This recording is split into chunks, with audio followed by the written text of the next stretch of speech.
So I hear you want to drive XL and Lux, Premier SUV, Lux Black XL. Like, I get it, right? I get it. But there's a couple of things you need to understand first. Let's get into it.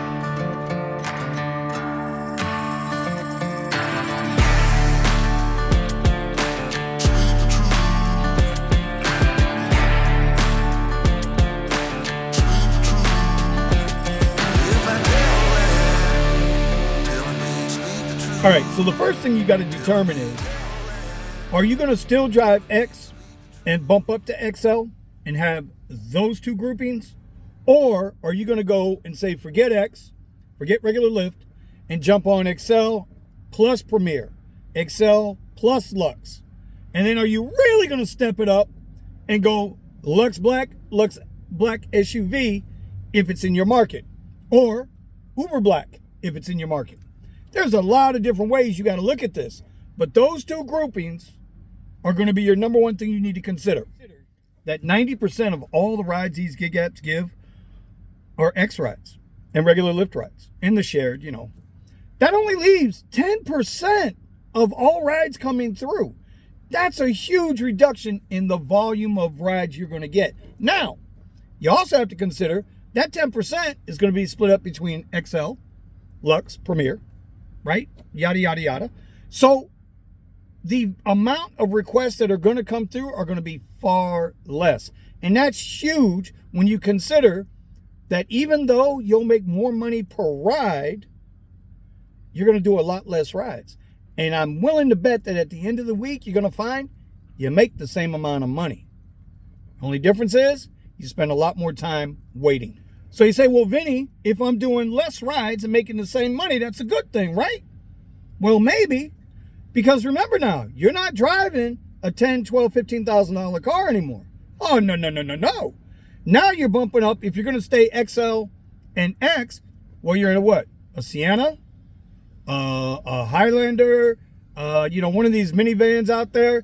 Well, goddamn, those things are $22,000, $25,000, $30,000. So your overall expense goes up. Okay, so you say, well, I'm going to forget X. I'm going to go XL and above all those tiers. Well, now you're in this, right? Now you're in anything from a $50,000 SUV all the way up to, I've seen people out here with Escalades, brand new freaking Escalades, $130,000 vehicles. The expense goes through the roof depending on which category you choose. So more money, like Biggie said, it's more problems. Now, let's add in fuel costs. Driving X and XL in a vehicle that gets you 30, 35 miles to the gallon versus driving something like this, which could be a QX60, an XT6, a midsize SUV. And God forbid you jump on a Suburban, Escalade, or Tahoe, because now you're talking 12, 13 miles to the gallon. These vehicles get about anywhere from 21 to 25 miles to the gallon. Your fuel expense goes up. Maintenance goes up. What you pay for a water pump on a Honda Civic or a Hyundai Elantra ain't the same price you're going to pay for a water pump on an Infiniti QX60 or a Suburban. You got to understand. More money, I hate to say it. And now we got to talk about keeping the damn thing clean. So, say you just really got that ego going, right? And you want the Lux Black and Lux Black XL, right? Or Uber Black in your markets. Guess what?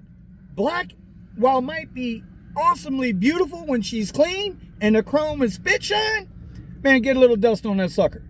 Now, all of a sudden now, you have to maintain the exterior even more. Because if you have a white color car or a gray color car or a blue car, you ain't got to wash that sucker every day. Because you can get away with a wipe down. You ain't getting away with that in no black vehicle, man. It ain't happening. Do I have to say it? Do I have to say it again? More money? All right, so let's get to the main point. You guys want to know about the money. How much better is the money? Well, I've already told you. You're going to make about the same amount of money that you're making now on X if you're out there hustling the 60, 70, 80 hours. You're going to make about the same amount of money. You're just going to do a lot less rides, and you're going to sit around a lot more. When I started, up until 3 months ago, I averaged $1.80 to $2 a mile per ride. Didn't matter if it was XL, Premier, Lux Black XLs, man, they were paying $230 to $250 a mile. And Lux Black XL was paying close to $450 a mile. Great freaking money. First of all, let me just clear something up here. Lux Black XL is a flipping unicorn. Okay, it's a unicorn. I might get 3 to 4 a month, right? So just take that out of the equation. That's a bonus if I see one of those. But Lux Black lately, Lux Black is coming in under $2 a mile. It's like Lyft gave us a huge pay cut without telling you we're going to give you a pay cut. XL Lux on Lyft is now trying to come at me $1.40, $1.50 a mile instead of the $2 a mile. Lux Black is coming in under $2 a mile. But my expenses haven't dropped. I'm still riding, rolling, giving their customers, their clients, the experience in a $70,000 vehicle. So when you take this into account, you got to really think about this. Do I really want to do this? Dude, how long do you plan on doing this? Are you going to be a part-time guy like me, which you're going to work your 20, 30 hours a week when it's busy? You're under 20 hours a week in the slow times? I mean, or are you actually trying to make a living out of this? Because if you're trying to make a living out of this, trust me when I tell you, when it gets slow, everybody goes low. Meaning I see $130,000 Escalades out there trying to catch XL rides because they got that car note to pay. They got to pay the insurance, they got to pay the oil change, and they got to pay for that 12, 13 miles to the gallon on premium fuel. At least I'm riding on 87. When times are slow, do you really want to sit there and sweat that car payment? You got to think about these things. Do you really want to sweat that insurance payment?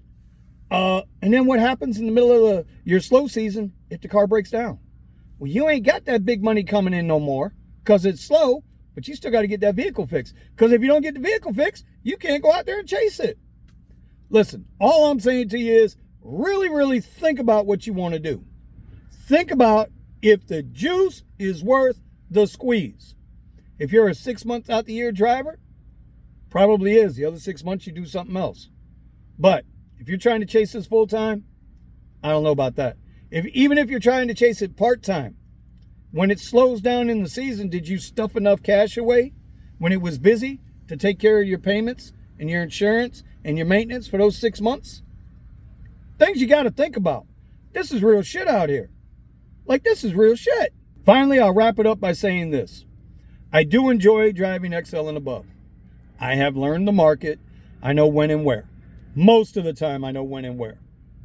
When it gets slow, I'm not out here chasing it.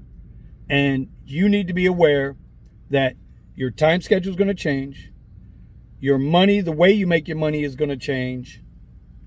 And your expenses are going to go up no matter what. So keep that in mind.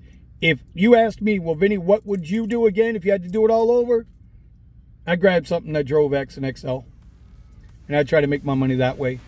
Not because of when the times are good, but because when the times are bad, my bills are going to be lower. And I always know 90% of the time, I'm going to get me an X Ride or a Lyft Ride. It's just the way it is. Peace out.